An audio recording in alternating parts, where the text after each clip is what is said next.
ಇಷ್ಟಪಡ್ತೇನೆ. ಯಾಕೆ ಅಂತಂದರೆ ಇದು ನಿಜವಾದ ಘಟನೆ. ನನಗೆ 23-24 ಪ್ರಾಯದಲ್ಲಿ ಆಗ್ತಾನೆ ನೌಕರಿ ಸಿಕ್ಕಿತ್ತು, ಸಾಫ್ಟ್ವೇರ್ ಇಂಜಿನಿಯರು. ನಿಮ್ಗೆ ಗೊತ್ತಲ್ಲ, ಆವಾಗ ಸಾಫ್ಟ್ವೇರ್ ಇಂಜಿನಿಯರ್ ಅಂದರೆ ಒಂಥರ ಸ್ಪೆಷಲ್, ಒಂಥರ ಒಂದು ಹಿರಿಮೆ ಅಂತ ಹೇಳ್ಬೋದು. ಅವ್ರು ನನಗೆ ಬಂದು ಹೇಳಿದ್ರು, ಬಾಲಿಕಾಫಿ ಶಾಲೆಗೆ ಒಂದು ಈ ಥರ ಈ ಧ್ವಜದ ಕಟ್ಟೆ ಆಗಬೇಕಾಗಿತ್ತು.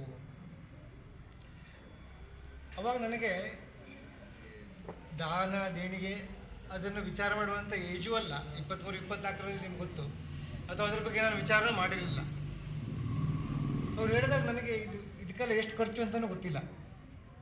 ನಾನು ಅವ್ರ ಹತ್ರ ಕೇಳಿದೆ, ಇದಕ್ಕೆ ಎಷ್ಟಿರ್ಬೋದು ಅಂತ ಕೇಳಿದೆ. ನಾನು ನನ್ನ ತಂಗಿ ಇಬ್ಬರು, ನಮ್ಮಿಬ್ಬರ ಹೆಸರಿದೆ ಅಲ್ಲಿ, ನಾವು ಇಬ್ಬರು ಮಾತಾಡ್ಕೊಂಡೆ. ನಂಗೆ ಗೊತ್ತಾಗಿದ್ದೇನು ಅಂದರೆ ನನ್ನ 1 ತಿಂಗಳ ಸಂಬಳ ಅದು, ಆ ಕಟ್ಟೆ ಸರಿಯಾಗ್ತಿತ್ತು. ಅವಾಗ ನನ್ನ ತಲೆಯಲ್ಲಿ ಹೋಗಿದ್ದಿಷ್ಟೇ, ಈ ತಿಂಗಳ ಸಂಬಳ ಹೋದರೆ ಮುಂದಿನ ತಿಂಗಳು ಬರುತ್ತಲ್ಲ, ಅಷ್ಟೇ ಒಂದು ಚಿಕ್ಕ ಸ್ಫೂರ್ತಿ ಅಂತ ನಾನು ಹೇಳಲಿಕ್ಕೆ ಇಷ್ಟಪಡ್ತೇನೆ. ಆಯಿತಾ? ಇವತ್ತು ಅರ್ಜುನ ಸರ್ ಎಲ್ಲ ಹೇಳಿದ್ರು ಏನೇನು ಮಾಡಿದ್ದೀವಿ, ಏನೇನು ಚೇಂಜಸ್ ಆಗಿದೆ ಅಂತ. ನಿಜವಾಗ್ಲೂ ಹೇಳಬೇಕು ಅಂದರೆ ನಾನು ಅದನ್ನು ಅವರಿಗೆ ಮತ್ತು ಇಲ್ಲಿಯ ಶಿಕ್ಷಕರು ಮತ್ತು ನಿಮಗೆ ಕ್ರೆಡಿಟ್ ಕೊಡಲಿಕ್ಕೆ ಇಷ್ಟಪಡ್ತೇನೆ. ಆ್ಯಕ್ಚುಲಿ ನಾವು ಹೊರದೇಶದಲ್ಲಿದ್ದಿಂದ ಅಲ್ಲಿಂದ ಬರೋದು ಆಗಮಿಸೋದು ಒಂದು ವಿಷಯ, ಆದರೆ ಇಲ್ಲಿಯ ದೈನಂದಿನ ಏನು ಅವಶ್ಯಕತೆ ಇದೆ ಅದು ನಿಮಗೆ ಜಾಸ್ತಿ ಗೊತ್ತಿರುತ್ತೆ. ಇಲ್ಲಿ ಅರ್ಜುನ್ ಸರು ಮಹಾಭಾರತದ ಅರ್ಜುನನ ಹಾಗೆ, ನಿಮ್ಗೆ ಗೊತ್ತಿದೆ ಮಹಾಭಾರತದ ಅರ್ಜುನ, ಬಾಣ ಇಟ್ಟರು ಅಂದರೆ ಅದು ತದೇಕ ಚಿತ್ತ ಅಂತ ಹೇಳ್ತಾರಲ್ಲ, ಆ ಥರ ಗುರಿ ತಪ್ಪೋದಿಲ್ಲ. ನನಗೆ ಅವಾಗ ಅನಿಸಿದ್ದು, ಈಗ ಇವತ್ತಿನ ದಿನದ ಈ ಕಾರ್ಯಕ್ರಮ ವಾಸ್ತವಿಕವಾಗಿ ನೋಡಿದ್ರೆ ಇದು ಒಂದು ಕುಟುಂಬದ ಕಾರ್ಯಕ್ರಮ. ನಾನು ಹೊರಗಡೆವನು ಆಗಿರ್ಬೋದು ಇವತ್ತಿಗೆ, ಆದರೆ ನಾನು ಇಲ್ಲಿಯವನೇ, ಇದು ನನ್ನದೇ ಶಾಲೆ. ಇದರಲ್ಲಿ ನನಗೆ ಸನ್ಮಾನದ ಯಾವುದೇ ಅಗತ್ಯತೆಯೂ ಇರಲಿಲ್ಲ. ಆದರೆ ನನಗೆ ಆ್ಯಕ್ಚುಲಿ ಒಂದು ಅನಿಸಿದ್ದು, ಇಲ್ಲಿ ನಾನು ಬಂದರೆ ನಿಮ್ಮನ್ನು ನೋಡಲಿಕ್ಕೆ ಒಂದು ಅವಕಾಶ ಆಗ್ತದೆ, ನಿಮ್ಮ ಜೊತೆ ಒಂದು ಒಡನಾಟ ಅಥವಾ ನಿಮ್ಮ ಜೊತೆ ಒಂದು ಮಾತುಕತೆಗೆ ಅವಕಾಶ ಆಗ್ತದೆ ಅಂತ ನಾನು ಅವರಿಗೆ ಹಾಗೆ ಹೇಳಿದೆ. ಆಯಿತು, ನಾನು ನೆಕ್ಸ್ಟ್ ಬರುವಾಗ ಖಂಡಿತ ಒಂದು ಈ ಕಾರ್ಯಕ್ರಮ ಇಟ್ಕೊಂಡೇ ನಾನು ಪ್ಲ್ಯಾನ್ ಮಾಡ್ಕೊಳ್ತೇನೆ ಅಂತ. ಅದು ನನ್ನ ಅದೃಷ್ಟ ಅಂತ ನನ್ನ ಭಾವನೆ, ನಿಜ ಹೇಳಬೇಕು ಅಂದರೆ. ಆಯಿತಾ? ನೆಕ್ಸ್ಟು, ಹಳೆಯ ವಿದ್ಯಾರ್ಥಿಗಳು ತಮ್ಮ ಶಾಲೆಗೆ ಏನು ದೇಣಿಗೆ ಕೊಡೋದಿರ್ಬೋದು, ಅದೇನು ದೊಡ್ಡ ವಿಷಯ ಅಲ್ಲ, ಅದು ಅತಿಶಯುಕ್ತನೇ ಅಲ್ಲ ಆ್ಯಕ್ಚುಲಿ. ಆಯಿತಾ? ಆದರೆ ಒಂದು ಆಸಕ್ತಿಕರ ವಿಷಯ ಏನು ಅಂದರೆ, ಸುಮಾರು ಜನ ನನ್ನ ಹತ್ರ ಕೇಳಿದ್ರು, ಸರ್ಕಾರಿ ಶಾಲೆಗೆ ನೀನು ಯಾಕೆ ದಾನ ಕೊಡಬೇಕು ಅಲ್ವಾ, ಸರ್ಕಾರನೇ ಮಾಡಬೇಕು, ಅದರಲ್ಲಿ ಇದೆಲ್ಲ ಸರ್ಕಾರದ ಪ್ರಾಬ್ಲಮ್ಮು. ಇನ್ಫ್ಯಾಕ್ಟ್ ನನಗೆ ಭೀಮಣ್ಣನವರ ಪ್ರತಿನಿಧಿಯಾಗಿ ನಾಗರಾಜವ್ರು ಬಂದಿದ್ದು ತುಂಬ ಸಂತೋಷ ಆಯಿತು. ಯಾಕೆಂದರೆ ಇದು ಒಂಥರ ನಮ್ಮ ಕುಟುಂಬದ ಒಳಗಡೆ ಚರ್ಚೆ ಆಗಬೇಕಾಗಿರುವಂಥ ವಿಷಯ. ನಾನು ಹೇಳ್ತೇನೆ ಅಂದರೆ, ಇದನ್ನು ನಾನು ಅದೊಂದು ತಪ್ಪು ಕಲ್ಪನೆ ಅಂತ ನಂಗೆ ಅನಿಸುತ್ತೆ. ಸರ್ಕಾರ ಎಲ್ಲದಕ್ಕೂ ಸರ್ಕಾರವೇ, ನಮ್ಮದೇನಿಲ್ಲ, ಹೊಣೆ ಅನ್ನೋದು ಎಲ್ಲ ಸರ್ಕಾರದ್ದು ಅದರದ್ದೇ ಆದ ಒಂದಿಷ್ಟು ಧ್ಯೇಯ ಇರುತ್ತೆ, ಅದರದ್ದೇ ಆದ ಒಂದಿಷ್ಟು ಸಿಸ್ಟಮ್ ಇರುತ್ತೆ, ಅದು ನಡೀತಾ ಇರುತ್ತೆ ಅದ್ರ ಪಾಡಿಗೆ. ಆದರೆ ನಮ್ಮ ಹಿತ್ತಲಿನ ಒಂದು ಪರಿಸ್ಥಿತಿಗೆ ನಾವು ಸರ್ಕಾರಕ್ಕೆ ಯಾಕೆ ಹೋಗ್ಬೇಕು ಪ್ರತಿಯೊಂದಕ್ಕೂ, ಅದೊಂದು ಪ್ರಶ್ನೆ ಬರುತ್ತಲ್ವ. ಅದನ್ನು ನಾವು ನನ್ನ ದೃಷ್ಟಿಯಲ್ಲಿ ಹೇಳಬೇಕು ಅಂದರೆ ನಾನು ಸ್ವಾವಲಂಬನೆ ದೃಷ್ಟಿಯಿಂದ ನೋಡೋದು ಆ್ಯಕ್ಚುಲಿ. ಆಯಿತಾ? ಯಾವುದೇ ವಿಷಯದಲ್ಲೂ ನೀವು ನೋಡಿದ್ರೆ ಅತ್ಯಂತ ಶ್ರೇಷ್ಠವಾಗಿದ್ದು ಸ್ವಾವಲಂಬನೆ.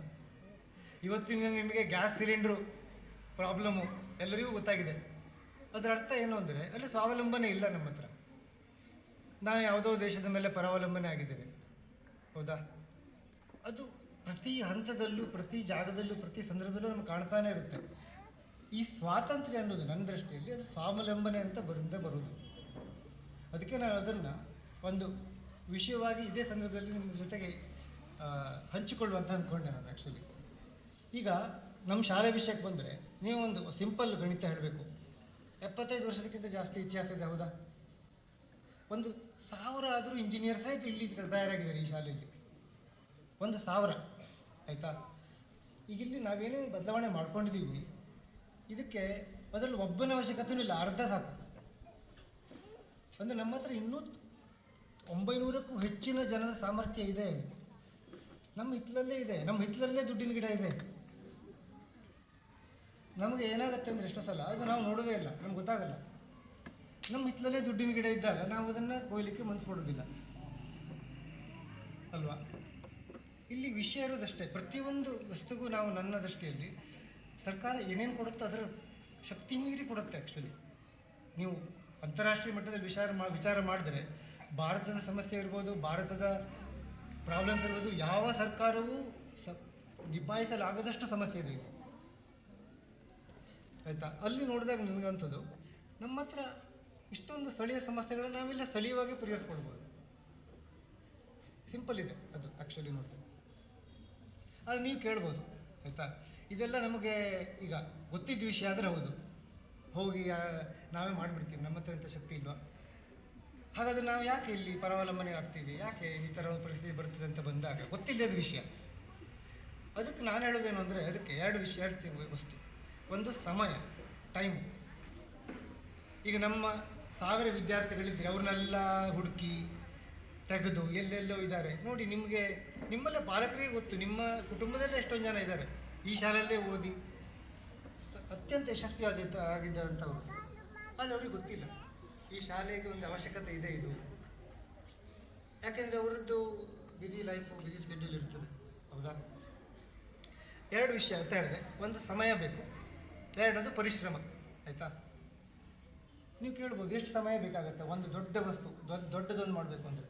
ನಾನು ಇಲ್ಲಿ ಸಿದ್ದಾಪುರದ ಇದರಲ್ಲಿ ಹೇಳಬೇಕು ಅಂದರೆ, ನಿಮಗೆ ಒಂದು ಅಡಿಕೆ ತೋಟ ಹಾಕಲಿಕ್ಕೆ ಎಷ್ಟು ದಿನ ಬೇಕು ಅಂತ ಕೇಳಿದ್ರೆ ನಿಮ್ಗೆ ಸುಮಾರು ಜನರಿಗೆ ಉತ್ತರ ಗೊತ್ತುಂಟು. ಒಂದು ಅಡಿಕೆ ತೋಟ ಅಂದರೆ 8 ವರ್ಷ ಫಲ ಕೊಡ್ಲಿಕ್ಕೆ ಶುರು ಆಗ್ತದೆ. ಇವತ್ತಿನ ನಾವು ಒಂದು ಅಡಿಕೆ ಸಸ್ಯ ಹಾಕಿದ್ರೆ 8 ವರ್ಷದಲ್ಲಿ ಫಲ, ಅದರ ನಂತರ 1-2 ವರ್ಷದಲ್ಲಿ ಕಟಾವು ಶುರು, ಆ ನಂತರ ನಡೀತಾ ಇರ್ತದೆ 2 ವರ್ಷದಲ್ಲಿ. ಆವಾಗ ನನಗೆ ಸುಮಾರು 32-33 ಪ್ರಾಯ. ನಾನು ಆವಾಗ ಅಮೆರಿಕದಲ್ಲಿ ಇದ್ದೆ ಆಲ್ರೆಡಿ ನಾನು ಅಲ್ಲಿ ಈಗ ಏನು ಹೇಳ್ತಾರಲ್ಲ ಸೆಟ್ಲ್ ಆಗಿದ್ದಾರೆ ಅಂತ, ಸೆಟ್ಲ್ ಆಗಿದ್ದೆ ಅಂತ ತಿಳ್ಕೊಳ್ಳಿ. ನನಗೆ ಇದು ವಿಷಯ ಭಾಳ ಕಾಡ್ತು, ಇಷ್ಟು ಬೇಗ ಸೆಟ್ಲ್ ಆದರೆ ಮತ್ತೆಂತ ಮಾಡೋದು ಲೈಫಲ್ಲಿ ಅಂತ.